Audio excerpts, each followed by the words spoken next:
G'day guys, how are we? Thank you so much for visiting my channel. Today I'm going to be talking about a very short topic, which is just-in-time VM. So just let me be clear before we even start. Ideally, you wouldn't have your virtual machines being exposed to the internet. You would either use Citrix or RDP, or you would use Windows virtual desktops to access VMs that is internal to your system. However, in my case, my client actually had a necessity to expose his VM to the internet, which is why he wanted us to come up with a solution to protect his VM. Um, so, what is just in time? Just in time is basically access, just in time access lockdowns and limits the port of Azure virtual machines in order to overcome malicious attacks on the virtual machine. Therefore only providing access to ports for a limited amount of time. Now, why do we do that? So, as you guys know, threat actors actively hunt accessible machines with open management ports like RDP or SSH.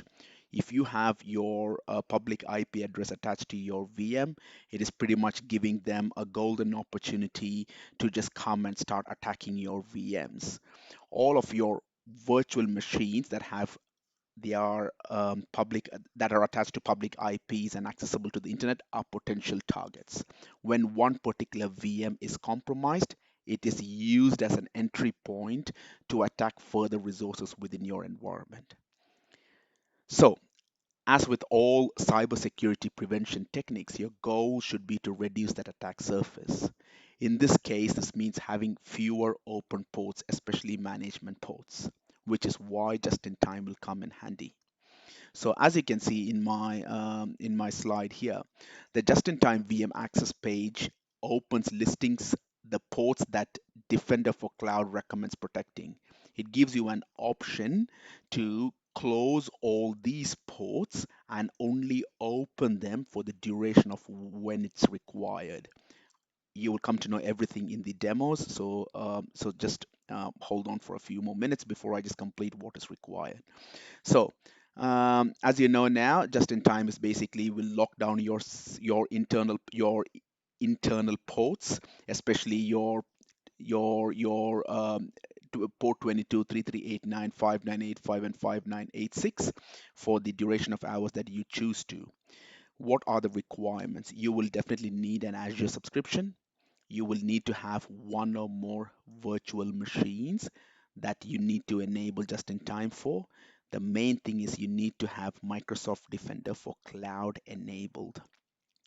Microsoft Defender for Cloud is the feature that goes and checks these VMs and provides you a summary of VMs that needs just in time enabled. So you would need to have Microsoft Defender for Cloud enabled. With regards to the user who is requesting just in time, you would need to have contributor access on the resource group and managed application reader access to request JIT status.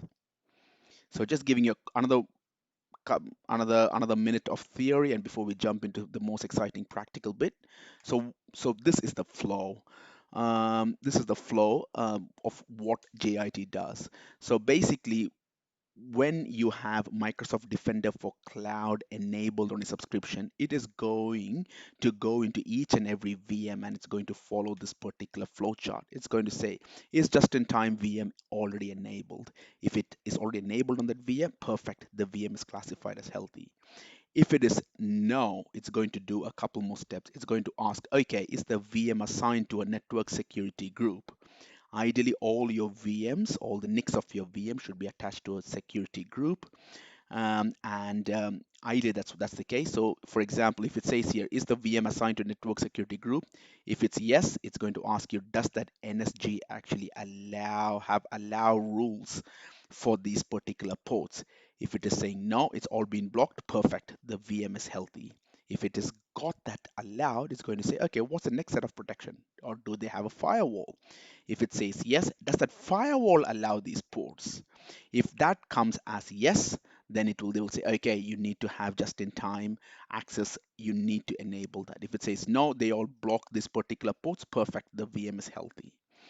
It would also say if you so like the next scenario here, is the VM assigned to a network security group? If the answer is no, it's saying okay, it doesn't have a network security group. Is it attached to a firewall? If that answer is no as well, it will then say VM is classified as not applicable. So this is how Microsoft Defender for Cloud provides you the option to enable JIT on a VM or not. Okay, so enough of the theory. Let's jump into practicals. Okay, so this is my Azure portal. This is one of my test subscriptions, which I will be deleting the moment I finish this video. So as you can see here, I've created a few VMs. One of the VMs that I have for today's topic is server-file2. If I open that up, you can see I've got a public IP address attached to it. If I go into my networking here, this is a NIC here that's attached to this network security group that I've mentioned, and that one has priority 1001 RDP port 3389 open. So anyone basically can, so this is basically, this VM is publicly accessible. Anyone can use this port to come into my environment, and the moment they compromise one server, they can compromise everything else. So that's what I'm trying to block. Okay, so that's what it is. So if I go and click on connect, you can see that I can just download that RDP tile. I'm just going to click on it.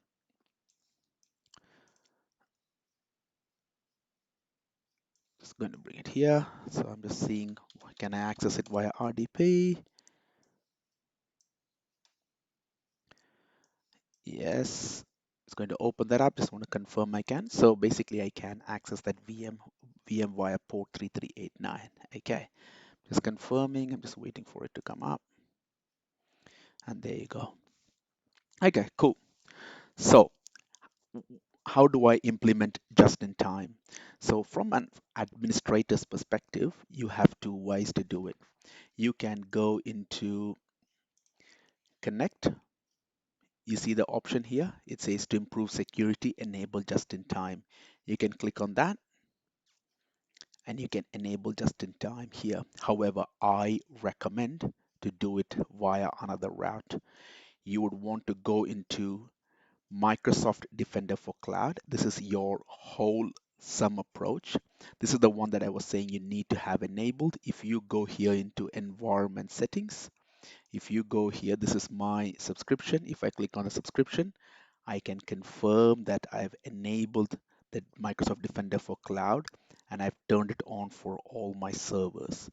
This is the one will then, as per my screenshot here, this is the one that starts this whole process to give me that option to tell me if I need just in time or not. So I go back to Defender for Cloud. I then go back to workload protections.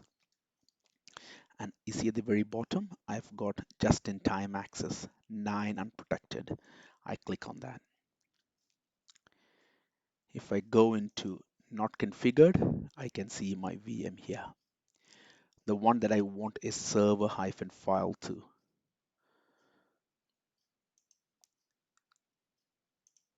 If I click on that, so this one currently says it's not reachable for assessment because it doesn't follow a few policies.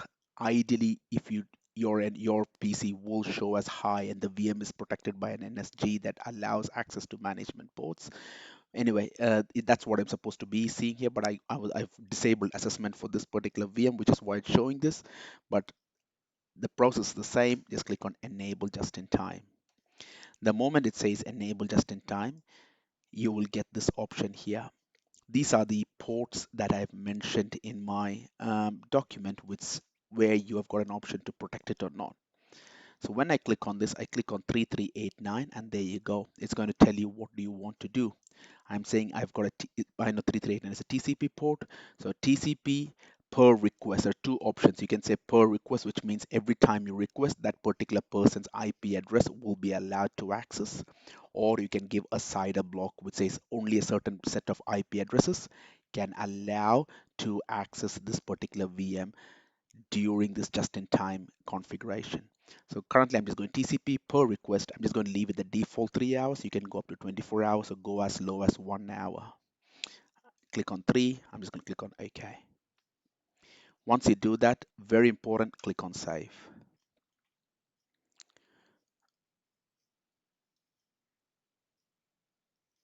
Perfect. Once you do that and you go now into configured, voila, you can see it. You can see that you have an option now here to say server hyphen 52. You've got 0 request. Now I am an admin. I'm going to go and say request access. That will definitely work. However, what you want is to see it from a user perspective. So you have a person in my, let's say in my company, I've got a person called Chris Works. I'm just going to quickly show you that person.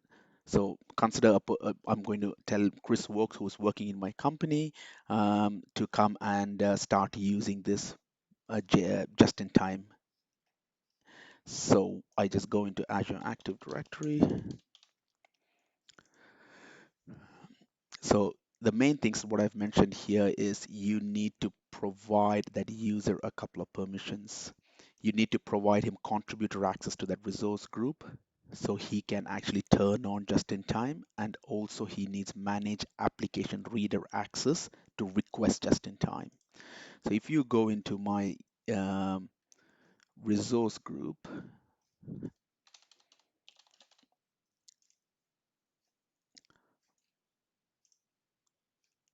and if you go into my resource groups and if you go in and just check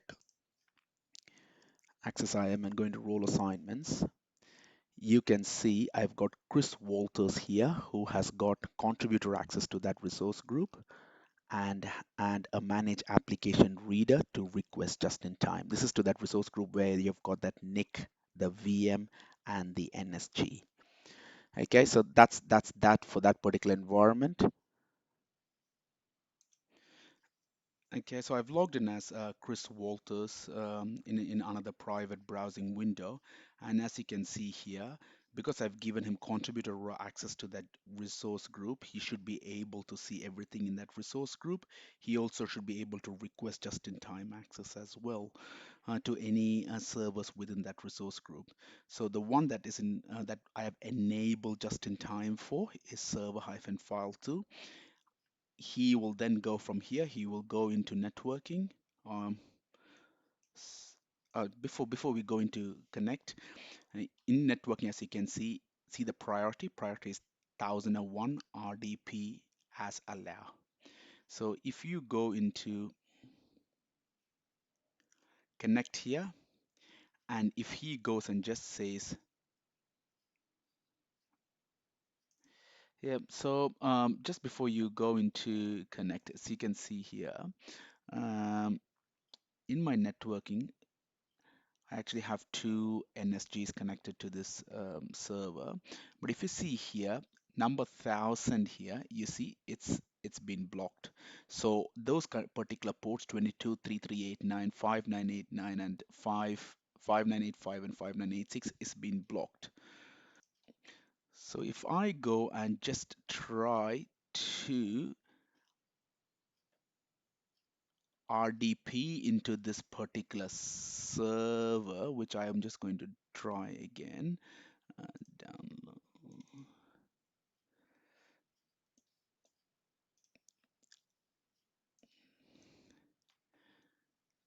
I wouldn't be able to. So it's currently officially blocked now, as you can see. This is going to time out,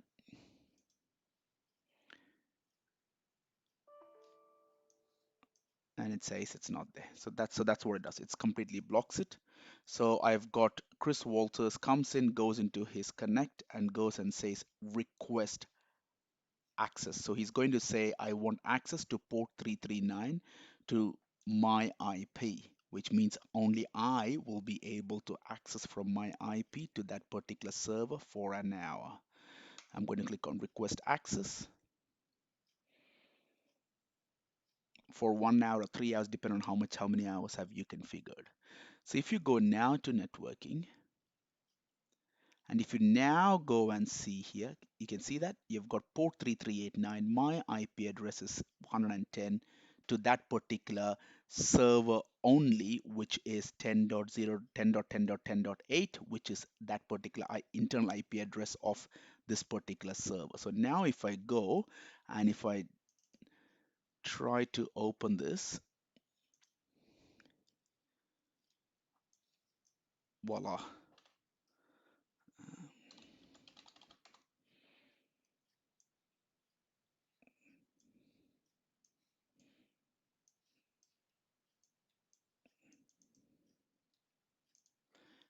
There you go. So if I click on yes, sorry, I've got two screens. I just go to the other screen. Yep, there you go. And it's here. Within 3 hours or 3 hours, it will automatically the connection will cease and I will not be able to access this. If I need it again after 3 hours, I will have to again request access. So in this way, what I have done is I've effectively stopped my VM from being accessed by anyone else apart from me and my IP address, and only for the duration that I have initially created it for. This way, I stop all brute force attacks or anything else from my VM that has a public IP address. So what have we done in short? So basically, just-in-time VM, just to recap, it basically locks down and limits the ports, especially the ones we want is SSH and RDP. We for to do that, you will need to have Microsoft Defender for Cloud enabled. You will need to provide the user who is going to request access. You need to provide him contributor access to the resource group and managed application reader access. Once he does that, he will be able to then uh, request just in time by going into that connect within the VM itself and requesting just in time. And he should be able to do that. He can also change the ports here if he wants to port. There you go. You've got port 22 or that other ports for the other ports mentioned here. You can just change those ports there as well. Hope you enjoyed. I will put all those links to what I've discussed now at the very bottom. If you require any more clarity, please feel free to ping me. And as usual, I will be providing more and more videos every week. So please feel free to subscribe. Thank you very much and have a great day. Bye.